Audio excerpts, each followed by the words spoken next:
Welcome back to this week's video of Professor Spectrum. Let's get started. So depending on the brand of instrument, your window might look slightly different in shape to the instrument I'm using today, but the essentials are still the same. XRFs generally have a metal plate that is attached by small screws, so you want to unscrew these and take off the plate to reveal the window. The Olympus that I'm using, you want to make sure to protect the window whilst unscrewing, as the detector can be damaged if pierced.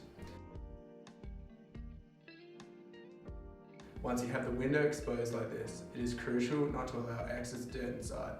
Grab your alcohol wipe and wipe around the open window. Avoid allowing dirt to fall inside, and never clean inside or touch the detector.